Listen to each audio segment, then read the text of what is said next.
아멘. 우리 며칠 전에 제 딸이 저한테 찾아왔습니다. 찾아와서 아빠한테 요구가 있다는 거예요. 잘 들어보니까 이제 참 본인이 세븐 이제 7살이 되었다고 이 네발 자전거가 있는데 옆바퀴 2개를 띄워달라고 얘기하는 것입니다. 저는 그 아이의 마음을 알고 있었어요. 얼마 전부터 계속 이제 좀 애가 좀 그래도 나름대로 크니까 누나들이 하거나 이렇게 언니들이 하거나 이런 것들을 막 따라 하려고 그래요. 그래서 제가 그 2바퀴를 띄워줬어요. 여기까지는 별로 어렵지 않았습니다. 근데 문제는 그 다음에 생겼어요. 저는 딸아이가 다칠까봐 뭐 머리에는 이렇게 헬멧을 씌우고요, 그죠? 손발, 뭐 팔꿈치 이런데 다 이게 보호 장비를 하는데 이 아이는 그게 귀찮은 거예요. 그래서 그 자꾸 벗으려고 합니다. 그리고 이제 지지하는 옆바퀴가 없으니까 차주게 넘어지겠죠. 그래서 제가 그 자전거를 이렇게 뒤에서 잡아주려고만 하면 애가 노래는 거예요. 아빠 때문에 내가 넘어진다고 막 이렇게 얘기를 하는 것입니다. 이 딸아이가 제 마음을 참 몰라요.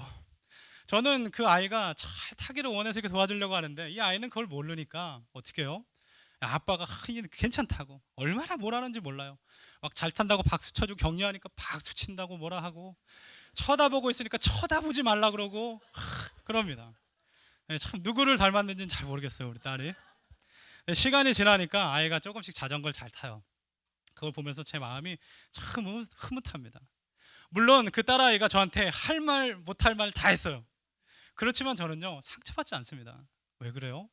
딸아이의 마음을 잘 알기 때문입니다. 제가 사역을 마치고 집에 들어왔어요. 근데 짠애가 막 와요. 그러더니 저한테 아빠 미안해 그럽니다. 그래서 왜? 그랬더니 아까 자기가 화낸 게 미안하다는 거예요. 제가 그 말을 듣고 또 그렇게 좋아요. 이 아이가 정말 제 마음을 이만큼 알아줬는데도 그 마음 알아주는 것이 얼마나 내 마음 가운데 고마운 일이었는지 모르겠어요. 제가 이 일을 통해서 하나님께서 주시는 어떤 마음이 있었습니다. 하나님의 마음이었어요. 내 삶 가운데서도 주님의 마음을 모를 때가 얼마나 많았는지 모르겠습니다. 하나님께서는 저를 도와주시려고 하는데 저는요 어떻게 해요? 잘 안 되는 거예요. 하나님 투정 부리고 또 우리 딸아이가 자전거를 나중에 잘 타서 아빠가 뭐 있든지 말든지 나중에 상관도 안 해요. 그랬던 모습처럼 제 삶 가운데도 주님 이렇게 도와주려고 하는데 좀 잘 되면 어떻게 해요? 주님을 더 이상 찾지 않는 거예요. 그런 모습이 제 안에 많은 것을 발견하고 하나님 앞에 회개하게 되었습니다. 마치 탕자가 아버지와의 관계보다 아버지에게서 얻을 수 있는 베네핏에만 관계했던 것처럼 내 삶 가운데는 그런 모습이 너무나도 많았다는 거예요. 여러분 어떠십니까? 예수님의 마음에 대해서 관심이 있으세요? 오늘도 우리 예배 가운데 예배 받으시는 하나님의 마음에 관심이 있으십니까? 오늘 나를 향한 예수님의 마음은 어떤 마음이에요? 저는 이 본문을 통해서 예수님의 마음에 대해서 함께 나누기를 원합니다. 오늘 본문은요 예수님의 마음을 전혀 모르는 제자들, 그 제자들에게 예수님께서 친히 나타나 주셔서 내가 어떤 분이다를 계시하시고 회복시켜 주신 이야기입니다. 우리 3가지로 좀 나눠보기 원하는데 우리 첫 번째는요 예수님은 항상 먼저 찾아오시는 분이라는 것입니다. 예수님은 먼저 찾아오세요. 오늘 본문 1절을 보면 그 후에라는 단어로 시작이 됩니다. 우리 14절을 보니까 예수님께서 3번째 제자에게 나타나셨다 그래요. 그러면 그 후는 무엇이에요? 앞에 첫 번째, 2번째 나타나신 후의 일이라는 것입니다.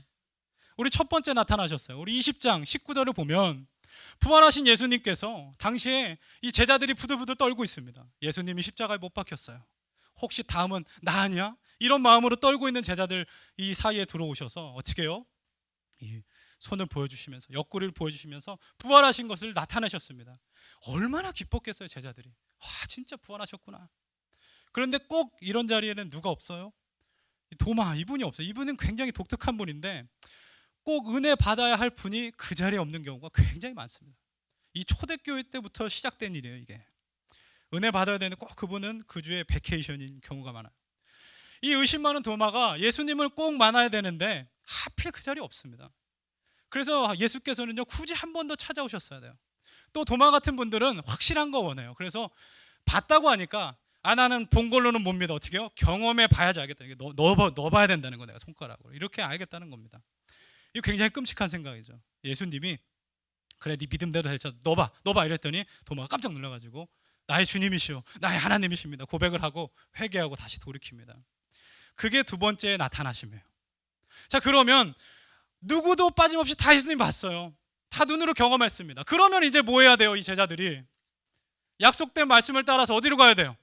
유월절 이 성령 강림을 기다리고 기도해야 되는데 21장 1절을 보면 제자들이 어디로 갑니까? 디베랴 호수로 갔다는 거예요. 제자들이 왜 디베랴 호수로 갔을까요? 디베랴가 어떤 곳이에요? 이 헤롯 안티파스에 의해서 당시에 이 티베리우스 황제, 이름이 비슷해요. 티베리우스. 이 황제를 기념해서 만든 휴양지 같은 곳입니다. 아주 좋은 곳이에요. 이 이방인 엘리트가 모여서 사는 거. 특별히 유대인들은요, 이것을 거룩하지 못한 곳이라고 인식해서 잘 가지 않습니다. 심지어 예수님은 사역 기간 가운데 디베랴로 가신 적이 없어요. 요한복음에 딱 3번 등장합니다. 이 지역이요. 그리고 또 학자들에 따르면 침례 요한이 이곳에서 헤로드 왕의 잘못을 지적하다가 목베임을 당한 곳이라 그래요. 순교지입니다. 왜 갔을까요, 제자들이? 이제 예수님이 한 번도 안 가셨으니까 우리가 가서 그곳에 가서 복음 전하자, 이렇게 갔을까요? 그렇지 않습니다. 우리 그 간 이유를요, 2절을 보면 조금 알 수 있어요. 총 7명의 제자들을 나열하는데 제가 좀 카테고리를 한번 묶어보도록 하겠습니다. 첫 번째는요, 시몬 베드로예요. 여러분, 베드로가 누구예요? 리더격인 사람입니다. 굉장히 성격이요 다혈질이에요. 그렇지만 아주 순수한 성품 갖고 있어요. 뭘 하면 결단이 빨라요. 동일하게 뭡니까? 실수도 많아요. 빨리빨리 하기 때문에. 이 베드로가 예수님이 고난당하는 순간, 가장 제자들이 필요한 순간, 이 베드로가 어떻게 합니까? 3번이나 예수님 부인합니다. 그것도 목에 막 칼이 들어와가지고 바로 부인하면 죽는 순간도 아니에요. 어떻게 해요? 그 작은 여종 앞에서 같이 불 쬐고 있다가 여종이 나도 알아, 너 예수님 제자지, 그랬더니 어떻게 해요? 모른다고 맹세하고 막 저주까지 합니다. 이런 베드로예요. 이 베드로의 마음에 깊은 상처가 되었던 장면이 있는데요, 누가복음 22장 60절 61절 말씀 제가 한번 읽어보도록 하겠습니다. 베드로가 이르되 이 사람아, 나는 내가 하는 말을 알지 못하노라. 아직 말하고 있을 때 닭이 울더라. 자, 이제 61절이 중요한데, 주께서 돌이켜 베드로를 보시니. 여러분, 이게 문제입니다. 여러분, 베드로같이 이런 분은요, 양심이, 이 작동하면 이게 못 견디는 거예요. 주님께서 날 보셨단 말이에요. 모르면 괜찮은데 지금 눈을 돌이켜 예수님과 마주쳤어요. 그 부인하는 순간 자기 자신이 용서가 안 돼요. 난 도저히 안 된다. 난 안 되는 사람인가 봐. 다른 제자들 다 주를 부인해도 나는 주님을 따르겠습니다라고 얘기했는데, 보세요, 다른 제자들은요 도망만 갔습니다. 부인 안에 도망만 갔어. 근데 자기는 그렇게 맹세했던 자 부인합니다. 저주합니다. 그리고 심지어 예수님과 눈이 마주쳤어요. 양심이 있지 어떻게 내가 예수님을 따른단 말이에요. 부활이 처음에야 기쁘죠. 자꾸 나타나면 베드로가 부담이 되죠. 얘 분명히 말씀하셔야 되는데 예수님이. 그리고 제자들은 아직 모르잖아요. 3번 부인한 거. 너 나 3번 부인했잖아. 그러면 제자들이 제가 무슨 수제자야, 제가 너 3번이나 부인했니? 이러면 어떻게 해요? 자기 입지가 없어요. 어떻게 해요? 양심 선언하고 디베랴 바닷가로 가자. 그렇게 된 것입니다. 우리 두 번째 사람은 도마예요. 근데 이분은 이게 또 나왔어요. 이렇게 안 좋은 죄에 많이 등장을 해서. 도마는 방금 전까지 예수님의 손가락에 분명히 넣어본 분인데, 이분의 특징은 뭐예요? 은혜가 오래가지 못합니다. 그러면 짧아요. 예배 때 은혜 받고 주차장 나가면서 바로 의심하고 이런 분이 바로 이 도마입니다. 은혜 주기가 얼마나 짧은지 몰라요. 금방 또 여기 가 있었고 몇 구절 지나지도 않았는데 금방 또 디베랴에 가서 열심히 금을 던지고 있습니다. 그 다음 분은 나다나엘. 전 아무리 생각해도 이분이 왜 여기 있는지 모르겠어요. 이분은 어부도 아니에요. 전업을 꿈꾸는지 모르는데 어부도 아니야. 제자들 중에서는 영성으로는 최고입니다. 무화과 나무 안에서 기도하고 예수님께서 뭐라 그래요? 야, 이는 참 이스라엘 사람이다. 야, 그 속에 간사한 것이 없다. 엄청난 칭찬 아닙니까? 근데 지금 디베랴에 있어요. 그 배에 있어요. 왜 있는지 모르겠어요. 이분이 영성이 높은 분들의 특징은 뭐냐면, 영성이 굉장히 많이 쌓여져 있기 때문에 한 번 무너지면 그 밑에 있는 분들이 많이 다쳐요. 실망도 하고 많이 다칩니다. 그리고 세베대의 아들 야고보와 요한, 어부 출신이에요. 여러분, 요한 사도 같은 경우는 우리가 요한 1서, 2서, 3서를 통해서 굉장히 성품이 좋은 분 같아요. 텐더보이스, 얼마나 이게 사랑이 넘칩니까? 사랑의 사도. 근데 마가복음 3장 거듭나기 전에 보면 사마리아 사람들 전도합니다. 전도하는데 막 안 받아들이고 내쫓 쓰니까 어떻게 해요? 예수님께 막 와가지고 화가 났어요. 예수님, 당장 하늘에서 불이 떨어져가지고 저기를 심판하셔야 됩니다. 다 태워야 돼요. 이렇게 얘기했던 분이십니다. 너무나 포악해, 성격이. 저는 전도 가면서 아무리 마트에 고구마가 넘쳐나도, 생고구마가 넘쳐나도 전도하는 분 중 누구 중에 박 목사님 저 마트를 확 무너뜨려 버립시다, 우리 지금 기도를 해가지고 여리고성처럼 확 무너뜨려 봅시다. 이렇게 얘기하는 분을 만난 적이 없어요. 근데 야고보 요한 뭡니까? 괜찮아, 평소에 괜찮은데 이 예수님도 별명 지어줬어요. 우레의 아들, son of thunder. 어떻게 해요? 먹구름 끼고 막 때려대는 거예요. 그냥 화가 나면은 정신없이 막 사람들 공격하는 그런 성품이에요. 또 익명의 두 제자가 있습니다. 이분들은 뭐 이름도 안 나와서 굳이 알 수 없지만 가끔 저희도 보면 그냥 거기 가 있는데 늘 거기 있는 분들이 계세요. 어떻게 하다가 여기 오셨어요? 글쎄 그냥 여기 제가 있네요. 이런 분들이 있습니다. 이 제자 두 명은 아마 그런 분들일 거예요. 이 7명의 특징이 있어요. 무엇이죠? 실패를 경험했던 분들, 양심적으로는 도저히 예수님 따를 수가 없는 분들, 그렇지만 예수님의 콜링이 분명히 있는 분들입니다. 그런데 우리 3절을 보세요. 시몬 베드로가 뭐라고 얘기합니까? 나는 물고기 잡으러 가노라. 나머지 제자 6명도요 양심이 작동합니다. 우리도 함께 가겠어요. 함께 갑시다. 예수님 어떻게 하시겠습니까, 여러분? 여러분이 예수님이라면 어떻게 하시겠어요? 이거 다시 나타나서 다시 부르겠습니까? 예수님은요 먼저 찾아오십니다. 예수님은 결코 포기하지 않아요. 여러분, 때로 우리가 예수님 오해할 때가 많아요. 예수님이 우리가 거룩한 결정을 하고 거룩한 곳에 있고 그러면 예수님이 기뻐서 막 찾아오신다 생각합니다. 그런데 오늘 본문을 보면 어때요? 예수님께서 제자들을 찾아가신 곳은요, 예수님의 제자들이 가장 영적으로 밑바닥을 칠 때, 가장 불결한 디베라에 있을 때, 세상의 한복판에 있을 때, 또 뭡니까? 이 생업에 집중하면서 예수님이 어떤 분인지 알지도 못하는 그 순간, 누구도 거들떠 보지 않는 그 제자들에게 찾아가신 분이 바로 예수님이라는 것입니다. 한국인으로서는 최초의 선교사님, 우리 이기풍 선교사님을 아세요? 아마 들어보신 분들이 있을 거예요. 이기풍, 뭔가 좀 기풍 뭐 이렇게 좀 그죠? 이름도 범상치가 않습니다. 이 1868년 우리 11월 21일 평양에서 태어난 분이에요. 태어날 때 굉장히 머리가 똑똑했다 그래요. 그런데 점점 성장하면서 어떻게 혈기가 왕성해지고 동네 이제 불량배로 사람들을 그렇게 괴롭히고 다닙니다. 그리고 특별히 우리 대동강에서 매년 돌 던지는 이 석전이 있었다. 돌 전투.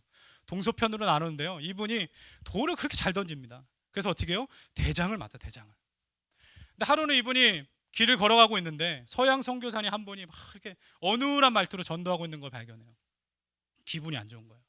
뭐야, 서양에서 와가지고 이상하게 생겨가지고 어눌하게, 또 이렇게 탁 서서 있으니까 그분 표현은 그래요. 도도하게 전도하는 게 마음에 안 들었대요.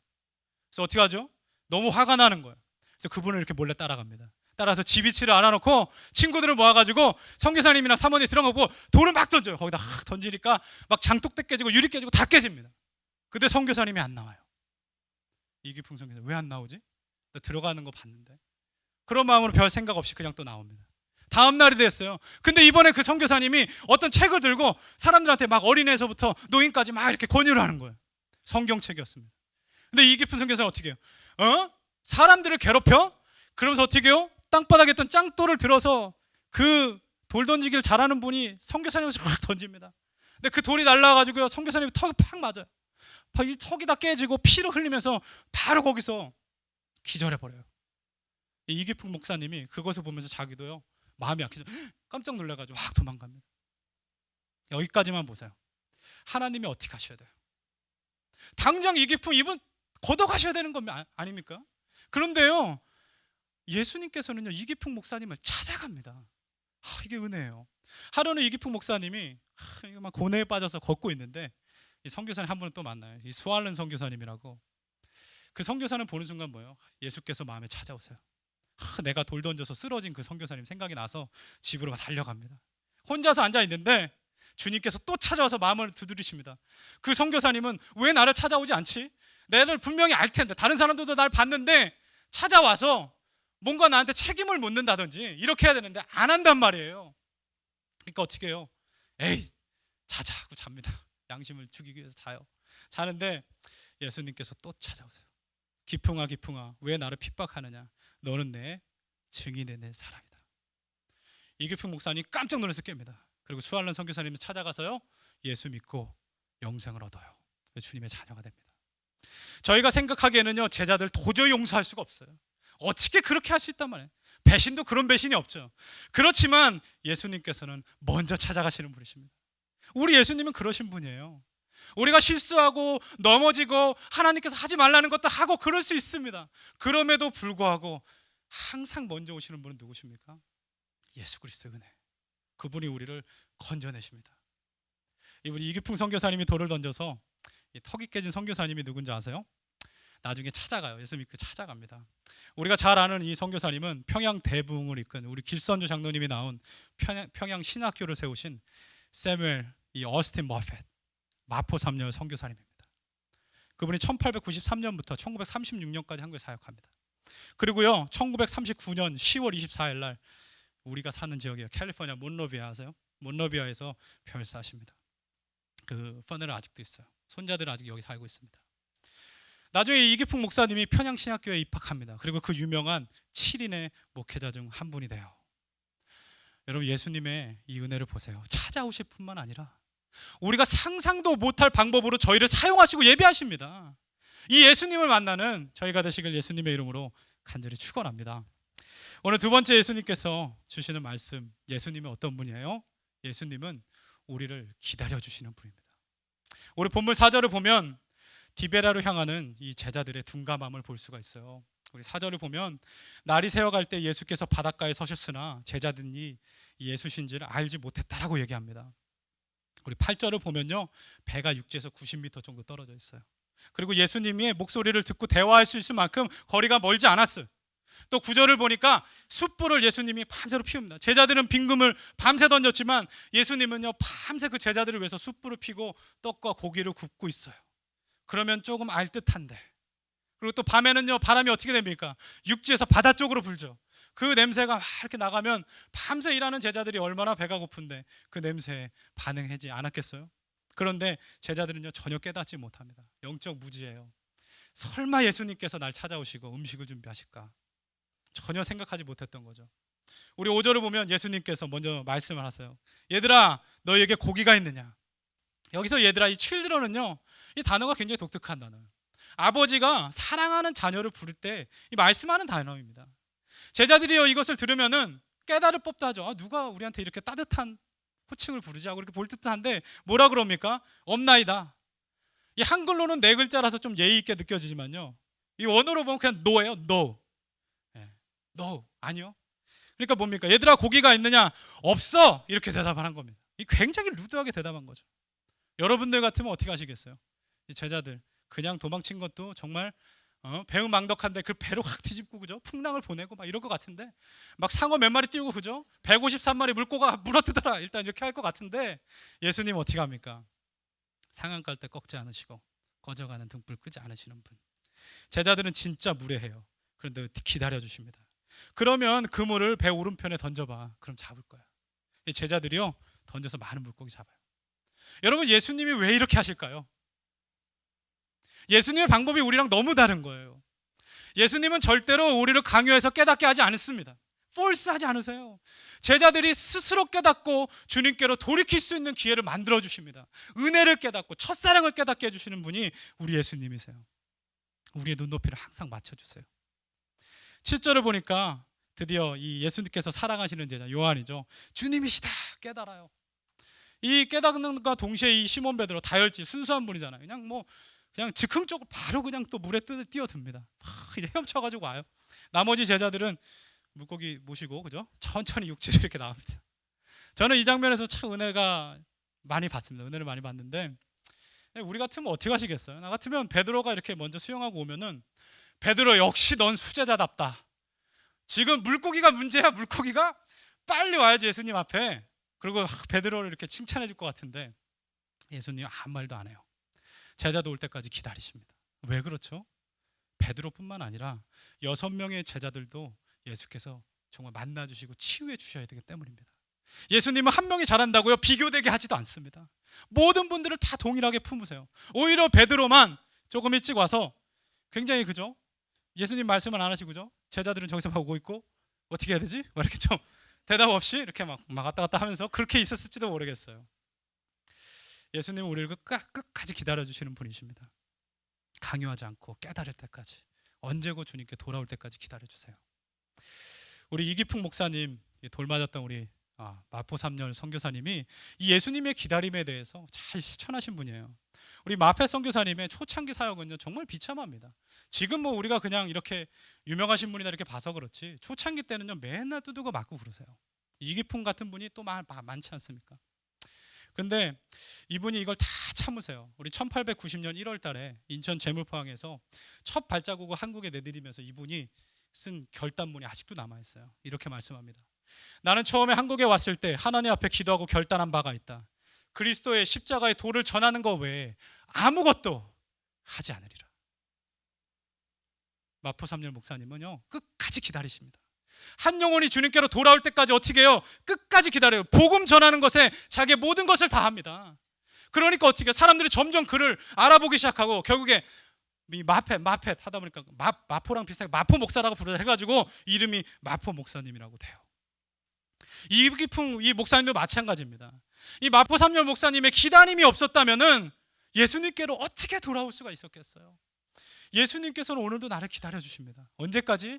내가 깨닫고 돌아오는 그 순간까지. 우리 마지막 본문을 통해서 주시는 예수님의 마음은요, 예수님은 우리를 먹여주시는 분이라는 거예요. 저는 개인적으로 이 부분이 제일 좋아요. 예수님은 정말 먹여주시는, 항상 먹여주시는. 이상하게 먹으면 우리 마음이 풀립니다. 굉장히 막 이렇게 좀 업셋되다가도 국물이 이렇게 싹 넘어가면 그 뜨거운 게 쫙 마음 가운데 퍼지면서 그분이 용서가 되고 괜찮습니다. 할 말이 많았는데 먹다 보면 괜찮습니다. 뭐 다 그렇죠. 이렇게 하고 이해가 돼요. 예수님 이걸 너무 잘 아세요. 우리 본문 9절을 보면 제자들이 육지에 올라와서 세 가지를 보죠. 숯불, 그 위에 생선이 있고 떡도 맛있게 구워져 있습니다. 이 세 가지가요 정말 큰 영적인 의미가 있어요. 이 첫 번째 숯불은 뭐예요? 어디서 많이 본 단어 아닙니까? 숯불. 예수님께서 이 고난을 당할 때 베드로가 어디 앞에 있어요? 이 숯불 앞에서, 이 원어도 똑같아. 이 숯불 앞에서 이 추위 너무 추워가지고 예수님 뭐 따라가지도 못해. 너무 추워가지고 이렇게 쬐고 있다가 거절했던 그 숯불 세팅. 어떤 영적인 의미를 가지고 있어요? 베드로가 예수님께 뭐 딱 붙는 것도 아닙니다. 적당한 거리. 나는 분명히 저분을 따르는 분이야. 나는 거절하지 않았어. 아직까지 거부하지 않았어. 적당한 거리를 두고 세상에 섞여서, 추워서 세상에 섞여서 같이 있을 때 본인은 세상이 자기를 모른다고 얘기해요. 너무나도 흥미스럽죠.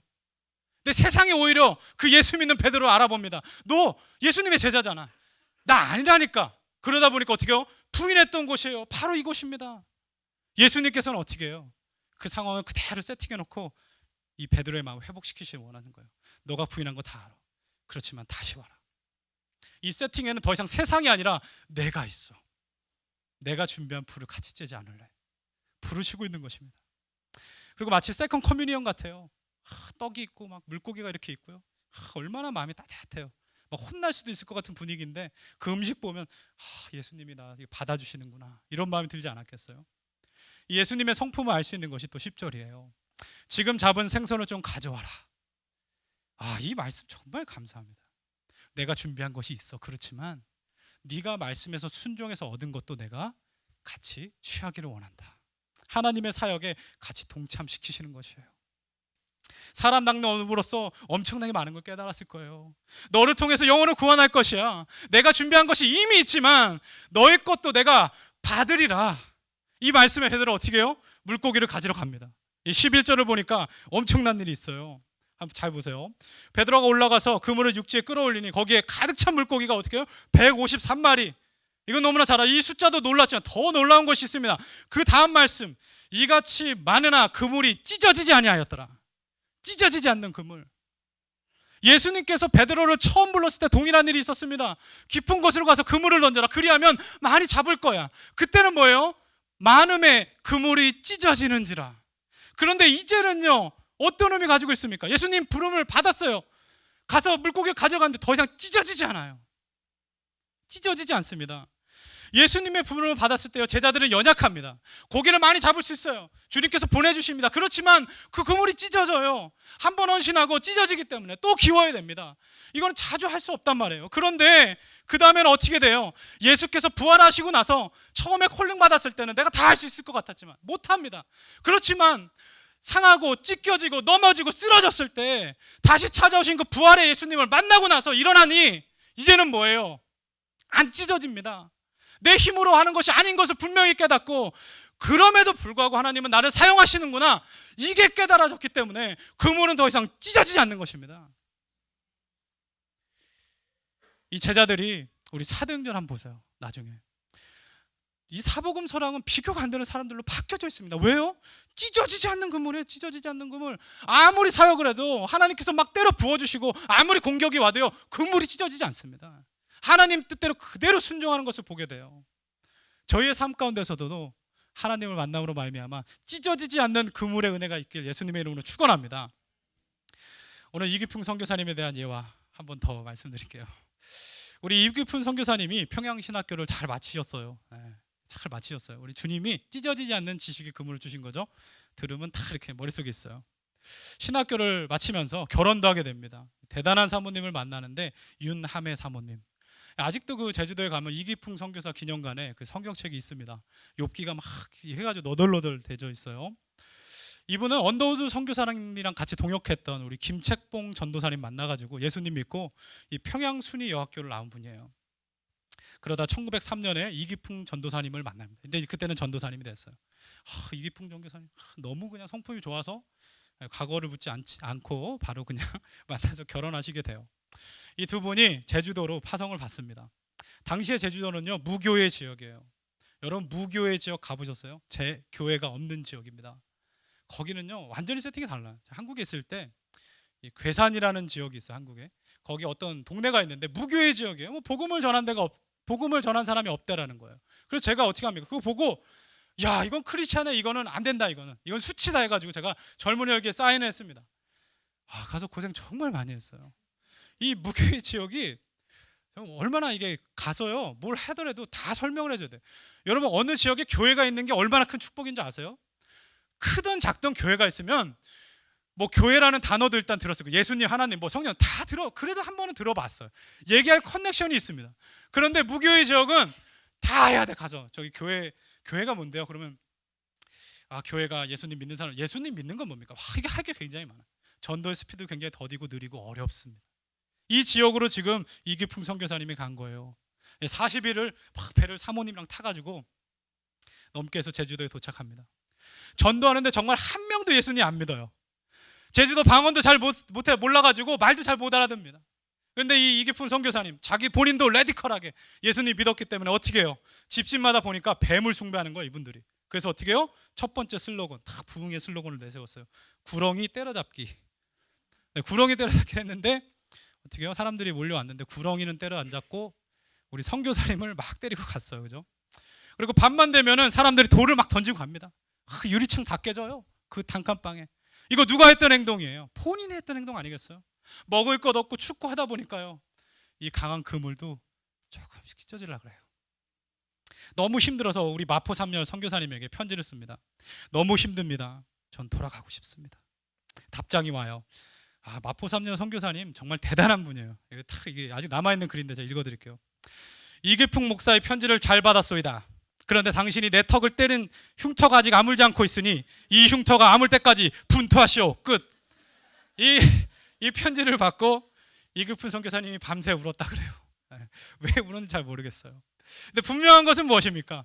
주님의 음성으로 들었습니다. 그래 내가 순종하리라. 그물이 안 찢어집니다. 이다음부터 선교하다가 한 달 동안요 아무리 전도해도 안 되고 먹을 것도 없다 보니까 그냥 길거리에 쓰러져요. 그리고 그냥 기절해버립니다. 여러분 사람들이 보기에는요 너덜너덜한 그물 같죠? 아니요, 안 끝나요. 그렇게 주님께서는 어떻게 해요? 내가 정말 목숨 걸고 순종하고 내가 안 되는 것을 깨닫고 주님께서 하실 수 있다라는 그 말씀에 순종하는 자를 사용하십니다. 해녀가 그분을 발견하고 자기 집에 영접해요. 이기풍 선교사님 눈 뜨자마자 그분한테 예수님 믿으라고 전도합니다. 그분이요 결국에 예수를 믿어요. 그리고 어떻게 합니까? 찢겨지지 않는 이 이기풍이라는 그물은 13년 동안 제주도에서 사역하면서 세계의 교회와 400명의 예수 믿는 자들을 주님께로 이끌었습니다. 찢어지지 않는 그물 말이에요. 혹시 나의 삶은 어디에 있습니까? 디베라 바닷가에 가 있진 않나요? 아니면 늘 실패하는 것을 반복하다 보니 나도 제자들처럼 신앙적인 양심에 걸려서 패배감에 사로잡혀 있지는 않습니까? 오늘도 제자들처럼요 찢어진 그물을 던지면 아무것도 안 잡히는 그 생활을 하면서 신앙생활을 하면서 피로도가 극에 달아있지는 않으세요? 예수님께서는 저희의 찢어진 그물을 기워주실 뿐만 아니라 아예 찢어지지 않게 능력 있는 그물로 만들어 주십니다. 오늘 이 예수님을 만나고 싶은 분들이 여기 계시지 않으세요? 제자들은 만났어요. 제자들은 찢기고 넘어지고 쓰러졌지만 예수님 만났습니다. 그래서 주님 보시기에 온전한 사역을 했어요. 이기풍 선교사님, 불량배고 아무도 거들떠 안 본 사람, 예수 못 믿을 사람이었지만 예수님 만났습니다. 예수 만나고 온전히 변화된 삶을 살았습니다. 그렇다면 오늘 이 시간에 나 말이요, 나는 예수님 만나기 원하십니까? 이 예수님을 간절히 찾아서 예수님 만나는 그런 놀라운 은혜가 있으시기를 예수님의 이름으로 축원합니다. 기도하겠습니다.